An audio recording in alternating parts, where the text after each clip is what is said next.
Hola, muy buenas tardes a todos. Mi nombre es Fernández María Angelén. Soy residente de primer año de la Residencia de Bioquímica Clínica y esta tarde quiero compartir con ustedes mi Ateneo, que es correspondiente a mi rotación por el sector de Química Clínica en el Laboratorio de Alta Complejidad de Emisiones, LACMI. El mismo está titulado con el nombre de Lipodistrofia Congénita de Berardinelli-Seipp. Bueno, este Ateneo comienza con una muestra que llega derivada desde el laboratorio de Puerto Rico. En el laboratorio la misma correspondía a una paciente de 17 años de edad de sexo femenino. Ahí lo que pueden observar en esta imagen era el aspecto del suero, un aspecto lechoso. A la hora, bueno, de procesar esta muestra, estos son los resultados que se obtuvieron. En el mismo tenía un pedido de, pueden ver, de glucemias, perfil lipídico, y la parte de hormonas, un perfil tiroideo, y bueno, y las hormonas sexuales, por ejemplo, hormona folículo estimulante, estradiol, progesterona. En cuanto a los resultados obtenidos, como pueden observar, en la parte de química, bueno, tenía, la paciente presentaba una hiperglucemia de 342, una hipercolesterolemia de 505, y también lo más llamativo es el valor de triglicéridos que se informaron en ese momento de 6.829. Debido a este nivel de triglicéridos, tenemos que las determinaciones solicitadas en cuanto al sector de endocrinología no se pudieron realizar por interferencia metodológica, por presentar valores por encima de los 1.000 miligramos por decilitros. Teniendo estos resultados, nosotros al ver y al tener estos resultados, nos pareció interesante empezar a investigar los antecedentes de esta paciente, de los cuales, bueno, nosotros nos fuimos al RISMI, que es lo que nosotros tenemos como para poder ver los antecedentes de cada paciente, y su historia comienza en el año 2012, con un ingreso en el Hospital Dr. Fernando Barreiro el 17 de septiembre de 2012. En este momento la paciente tenía 7 años. El motivo de consulta en ese momento había sido por una derivación por presentar dismorfias faciales. Otros antecedentes relevantes que pudimos encontrar era que cuando sería la madre estaba embarazada de ella. Ella, por ejemplo, en este caso fue un embarazo no controlado, ya que la madre se entera del embarazo al 6º mes y hasta ese momento tomaba pastillas anticonceptivas. Y bueno, y solamente llegó a hacerse un estudio. Y como otros antecedentes relevantes es que en embarazos previos tuvo 2 abortos en el primer trimestre. Otros antecedentes de la paciente en cuanto a su ingreso era que en ese momento los médicos pudieron observar que presentaba fases triangular con prognatismo, es decir, que el prognatismo es como una protuberancia en la parte del submaxilar que genera una distorsión en cuanto a la exposición de los dientes. También presentaba orejas grandes, acantosis micrans en cuello y axilas, un tórax estrecho, una apariencia de lipoatrofia, es decir, una apariencia en donde daba a entender que no acumulaba grasa, músculos marcados de todo el cuerpo, un abdomen plano, manos y pies de tamaño más grande que les hacía pensar a la acromegalia, y en este momento la paciente presentaba un intelecto normal. Debido a esto, tenemos que los médicos realizan un diagnóstico diferencial con acromegalia, prognatismo, y bueno, y se sospechaba este síndrome de Berardinelli. Para ello tenemos que los exámenes complementarios solicitados fueron una ecografía abdomino-renal, ecocardiograma, hemograma completo, hepatograma, lipidograma, insulina, glucemia y rayos X del esqueleto completo.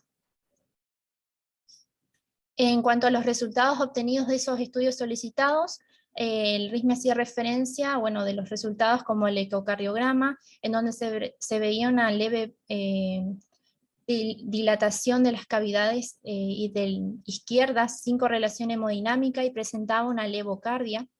En cuanto a la ecografía abdominal, tenemos que se observaba unos riñones un poco aumentados con respecto a la edad. En cuanto al laboratorio, en ese momento de su ingreso, estos fueron sus resultados.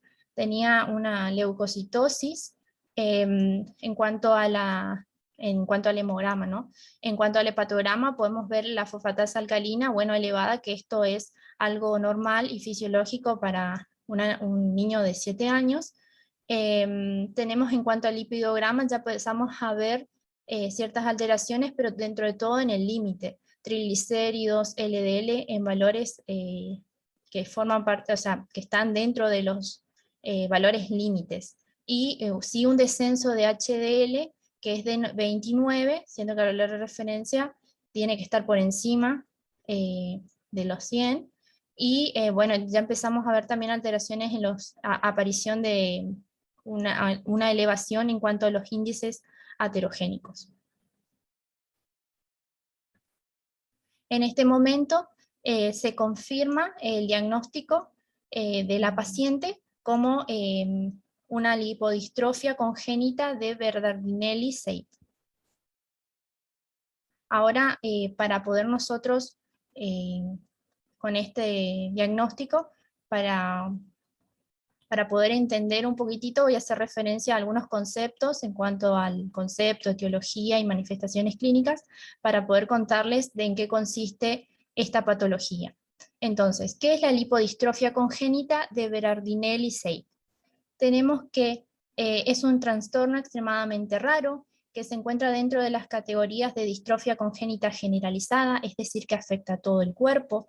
Tenemos que es de carácter autosómica recesiva y se caracteriza por la pérdida completa del tejido adiposo. La misma está asociada con desregulaciones lipídicas y glucídicas. Tenemos que se caracteriza la misma no solo por la ausencia de tejido adiposo, sino también por presentar hipertrigliceridemias, hepatomegalia, insulinoresistencia, déficit de HDL y secundariamente puede presentar un defecto en la síntesis de leptina. Tenemos que el primer caso de este paciente apareció en 1954 cuando Berardinelli diagnosticó un niño de 2 años en Brasil. Luego, 5 años más tarde, Seid describió una serie de pacientes también, que fueron 3, con las mismas características en Noruega.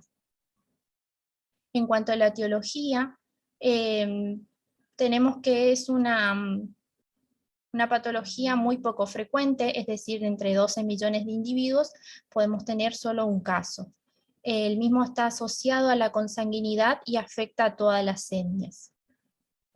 En cuanto a la etiología, tenemos que hasta el momento se han relacionado 3 genes con este síndrome, es el BCSL1, el BCL2 y el CAP1. El 95% de los casos se centran en estas 2 primeras, BCL1 y BCL2. En cuanto a la BCL1, tenemos que está situado en el cromosoma 9, el mismo codifica para la proteína de las familias de las iltransferasas, que es importante para la biosíntesis del glicerofosfolípidos triacilglicerol. Y este tipo de mutaciones es muy frecuente en la población afroamericana y es la forma más leve de este síndrome. En cuanto a la BCL2, tenemos que esta mutación está situada en el cromosoma 11, que codifica para una proteína llamada ceipina. Tenemos que esta es la forma más grave y más frecuente de esta patología. Y el CAP1 que le sigue, el mismo está situado en el cromosoma 7 y codifica para una proteína de la membrana plasmática llamada caveolina. Actualmente se siguen, hay un seguimiento de estudios en búsqueda de otros tipos de genes que tengan que ver con esta patología. Pero estas serían las 3 más frecuentes y estudiadas. Bueno, acá está una fotografía para que puedan entender en dónde se ubica cada una. Acá están las proteínas integral de la membrana plasmática, la caveolina. Tenemos que acá se encuentra la enzima que está involucrada en la biosíntesis de glicerofosfolípidos, y acá tenemos a la ceipina, que es una proteína integral de retículo endoplásmico. Ahora bien, en cuanto a las manifestaciones clínicas, tenemos que lo que pueden observar en las fotografías son las manifestaciones clínicas más frecuentes que pueden presentar estos pacientes, como por ejemplo la acantosis nigrans, que es una hiperpigmentación oscura, sobre todo en las zonas de pliegue, cuello, axilas, también la hernia umbilical, que también se puede presentar. Otra manifestación clínica bastante característica de estos pacientes es la desaparición del tejido adiposo en etapas tempranas, es decir, desde el nacimiento, sobre todo en las extremidades, y bueno, y algunos de ellos también presentan hepatomegalia. Otra característica importante es el aspecto de extrema musculatura, ya que debido a que no existe tejido adiposo, resalta toda la parte de la musculatura del paciente. Y tenemos la apariencia también acromegaloide. Otras manifestaciones que que pueden tener estos tipos de pacientes es la clitoromegalia, hirsutismo, oligomenorrea y ovarios poliquísticos en mujeres, también crecimiento acelerado con un incremento de la edad ósea, un aumento de apetito, esto conlleva también un gasto energético basal incrementado, y también estos tipos de pacientes presentan retraso mental. Ahora, para poder entender un poco qué es lo que pasa en el organismo de estas personas, vamos a entender lo que sucede normalmente en grandes ingestas de calorías. Como sabemos, todo lo que no se consume se almacena en los tejidos adiposos. Esto sucede normalmente. Pero en personas que tienen una mutación en el desarrollo de los adipocitos, es decir, que directamente no lo tienen, se generan todos estos tipos de alteraciones. Por un lado, tenemos que, si recordamos, el tejido adiposo era responsable de la liberación de la leptina, que la leptina tenía como función el de regular el apetito, o sea, su aparición en sangre disminuía, esta la misma tenía un receptor en el hipotálamo, generando la disminución de apetito, o sea que una disminución de la misma generaría este aumento de apetito que se caracteriza en estos pacientes. Esto a su vez es contraproducente porque en estos tipos de pacientes, como ellos no pueden almacenar los lípidos, estos quedan en el torrente sanguíneo y empiezan a acumularse en los distintos órganos del organismo, y entre ellos el más afectado es el hígado. Esto a su vez va a conllevar a una resistencia a la insulina, que más tarde conlleva a la diabetes, y por el otro lado tenemos la retención de lípidos en el torrente sanguíneo, en la cual se caracteriza por una hipertrigliceridemia. Ahora, otra pregunta que nos podemos hacer es ¿cómo se produce esta insulinoresistencia? Tenemos que actualmente la bibliografía hace mención de que todavía no existe un mecanismo exacto por el cual nosotros podemos explicar esta insulinoresistencia, pero menciona que existirían posibles hipótesis para explicar esta insulinoresistencia. Una de ellas, por ejemplo, sería la disminución de la concentración de leptina y de la adinopectina, y un aumento del factor de necrosis tumoral y de ácidos grasos libres. Otra causa, que también podría ser es el gran aumento de triglicéridos circulantes que se depositan en el hígado y en el músculo, que generaría la disminución de la sensibilidad a la insulina. Y por el otro, sería una ausencia o defecto en la expresión o función o señalización del receptor de insulina. Ahora bien, otra pregunta es que no podemos hacer de dónde surgió la idea de una insulinoresistencia. Esto se vio por necropsia realizada en pacientes que padecían de este síndrome, en el cual se observó la presencia de depósitos amiloides en el páncreas, lo cual sugirió una disfunción progresiva de las células betas asociada a la hiperinsulinemia. Y tenemos que la bibliografía también hace mención que la mayoría de los diagnósticos de diabetes mellitus, o sea, el 25 a 35% se dio en pacientes de entre 15 a 20 años. Por otro lado, podemos también pensar qué es lo que produce la hipertrigliceridemia en el torrente sanguíneo. Como sabemos, estos ácidos grasos libres van a ir hacia el hígado, van a formar VLDL ricas en triglicéridos, esto ya sucede en triglicéridos mayores a 130. Tenemos que la proteína transportadora de ésteres de colesterol va a estar aumentada, o sea, su actividad va a estar aumentada, va a ceder triglicéridos al LDL y HDL, estas se van a volver ricas en triglicéridos, en este momento lo llamamos lipoproteínas modificadas. Sobre estas va a actuar la lipasa hepática, que lo que va a hacer, bueno, las va a hidrolizar y va a generar a su vez el LDL en LDL pequeñas y densas, y el HDL también en LDL más pequeñas, ricas en triglicéridos. Y como sabemos y recordamos, ambas, tanto el déficit de HDL como la presencia de LDL pequeñas y densas, son factores para evaluar lo que sería riesgo cardiovascular, o sea que su presencia conlleva más adelante a tener patologías cardiovasculares. Y por el otro lado tenemos que la presencia de hipertrigliceridemias, o sea, valores elevados de triglicéridos, conlleva una de las complicaciones más graves, que es la pancreatitis aguda. Ahora, ¿en cómo es el diagnóstico para esta patología? Tenemos que la bibliografía hacía mención sobre todo a que eran criterios sobre criterios clínicos, en cuanto a los dividían en criterios menores y mayores. En cuanto a los criterios mayores, tenemos la lipoatrofia en tronco, extremidades y caras, tenemos el fenotipo acromegaloide, hipertrofia muscular, hipertrofia genital, hepatomegalia, hipertrigliceridemia, resistencia a la insulina. Y por el otro tenemos criterios menores en los cuales podemos ver el hirsutismo, pubertad precoz, cardiomiopatías hipertróficas, quistes óseos, flebomegalia. Y para hacer un diagnóstico se hablaba de que se necesitaba 3 criterios mayores o 2 criterios mayores con dos o más criterios menores, que hacían el diagnóstico de entidad muy probable. Pero ahora actualmente ya se pueden realizar estudios genéticos que confirman este diagnóstico. ¿Cuáles son las complicaciones que presentan estos tipos de pacientes? Tienen compromisos, pueden tener compromiso hepático, renal, cardiovascular, diabetes y tenemos también pancreatitis. En cuanto al tratamiento, tenemos que actualmente no existe un tratamiento que va a curar esta patología, sino que son tratamientos opcionales que se basan únicamente en el control sintomático de las complicaciones.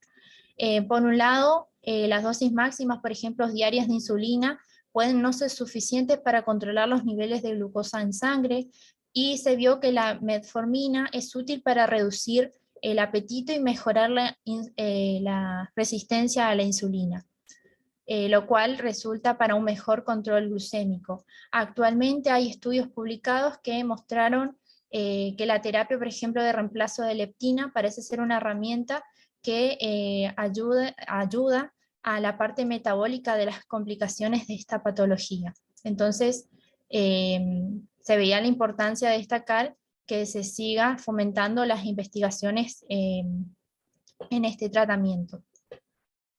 Bueno, como dije acá, una de las grandes complicaciones para estos tipos de pacientes es la pancreatitis. Entonces, por ahí quería resaltar cuál es nuestro rol de laboratorio en cuanto al diagnóstico de pancreatitis. Entonces, como para recordar un poquito, cómo era el diagnóstico de una pancreatitis aguda. Era a través de criterios, eran 3 criterios. Teníamos un dolor abdominal muy fuerte, que se podía irradiar hacia la zona de la espalda, tener imagen de, por ejemplo, una imagen de páncreas inflamado, y tenemos por el otro lado el tercer criterio, presentar valores de amilasa y lipasa elevados. Estos valores debían ser 3 veces por encima de su valor de referencia. Se necesitaban 2 de estos criterios para realizar un diagnóstico de pancreatitis. Ahora, desde el laboratorio, nosotros acá tenemos el perfil pancreático, es decir, C2, amilasemia y lipasemia. Tenemos que este perfil nos indica lesión de órgano, no me da una idea de la gravedad y del pronóstico del paciente. Esta pancreatitis aguda hay que recordar que es de urgencia bioquímica. Tenemos que, en cuanto a la amilasa y lipasa, la amilasa, si recuerdan, era una enzima que hidrolizaba hidratos de carbono. Tenemos que la misma, cuando está produciendo la lesión en el páncreas, tenemos que aumenta a las 2 a las 6 horas, y la máxima concentración se llega dentro de las 12 a 48 horas, y empieza a normalizarse dentro de los 3 a 5 días. Mientras que la lipasa tenemos que aumenta a las 4 a 8 horas, la máxima concentración llega a las 24 a 48 horas y se normaliza en 8 a 14 días. La lipasa tenemos que es más específica que la amilasa. También hay que recordar que existía también que se podía dosar amilasa en orina, pero porque esta tenía un mayor, porque esta, por ejemplo, con respecto a la sérica, normaliza recién en 7 a 10 días. El problema es que es de baja especificidad y sensibilidad, entonces también no se la utiliza. Y también cabe resaltar que, y es importante recordar, que hipertrigliceridemias mayores de 500 se asocia a un nivel falso, o sea, a unos niveles falsamente disminuidos de amilasa y lipasa, lo que puede corregirse con diluciones séricas. Y esto es importante saberlo porque quizás se dosa con un suero lipémico, se dosa estas enzimas y da bajo y nosotros informamos y quizás estamos tapando y no se lleva un diagnóstico, por ejemplo, de una pancreatitis. Otros o sea, otros criterios a tener en cuenta es que no solamente debemos encerrarnos en el perfil pancreático, sino que mirar todo el contexto, porque estos pacientes vienen acompañados siempre de otras determinaciones que también van a estar alteradas. Por ejemplo, la mayoría suele presentar también una leucocitosis con desviación a la izquierda secundaria al proceso tóxico inflamatorio pancreático. Algunos de ellos presentan hematocritos elevados por pérdida del plasma. También suelen presentarse hiperglucemias por menor producción de insulina y un aumento de liberación de glucagón. Tenemos que evaluar parámetros de colestasis, porque a veces si la etiología es debido a o sea, la pancreatitis es debido a un cálculo, todo lo que es el hepatograma me va a dar información de eso. Y también pueden presentarse hipocalcemias, que es indicativo de necrosis grasa, que es por una saponificación. Esto con respecto al laboratorio. Y bueno, también otra parte importante del laboratorio es conocer las interferencias que tiene una muestra lipémica en los distintos sectores de un laboratorio, ¿no? Para ello hay que recalcar que, por ejemplo, en el tema de lipemia, la misma puede interferir en cualquier ensayo que utilice la transmisión de luz como parte de esquema de detección. Entonces, por ejemplo, el sector de hematología, por ejemplo, tiene problemas con interferencias con la concentración de hemoglobina en este tipo de muestras. Entonces, ellos tienen que realizar un cálculo para poder confirmar, para poder sería obtener la hemoglobina real del paciente. Tenemos que en la parte de hemostasia se va a ver afectado por todo lo que es la interferencia con el método óptico, o sea, directamente no podrían realizar nada, pero existen otros métodos como por ejemplo la electromagnética o el método manual por los cuales pueden hacer esta salvedad. Entonces en este caso en el laboratorio ellos no tienen otro método que no sea el óptico, sino que directamente ellos estos tipos de muestra lo procesan de forma manual. En cuanto, por ejemplo, al sector de lípidos, ya hay interferencias con triglicéridos mayores de 1000 y sobre todo en dosaje de colesterol de LDL, HDL y índices. En cuanto al sector de hormonas, también triglicéridos mayores a 1000 ya genera interferencias con la mayoría de las determinaciones. Excepción sería vitamina D, T4 libre e insulina, que ya genera interferencia a valores menos valores. Tenemos en cuanto al sector de química, también lipemias leves no generarían interferencias, pero sí a valores más elevados, primeramente al hepatograma y después directamente a todas las determinaciones y solamente se le podría informar una glucemia. Y como conclusión de todo este Ateneo, tenemos que es importante rescatar que, bueno, que actualmente no existe un tratamiento estandarizado, que hay que hacer mucho hincapié en cuanto a a la detección temprana para poder tomar las medidas preventivas y terapéuticas adecuadas, como por ejemplo la modificación del estilo de vida y la farmacoterapia, que pueda ayudar a posponer la aparición de todo lo que es el síndrome metabólico y lo que después encadenaría a un desenlace fatal, si no se adoptan las medidas terapéuticas necesarias. Y cabe recalcar que todos los pacientes que padecen esta enfermedad deberían tener un seguimiento multidisciplinario. Muchas gracias.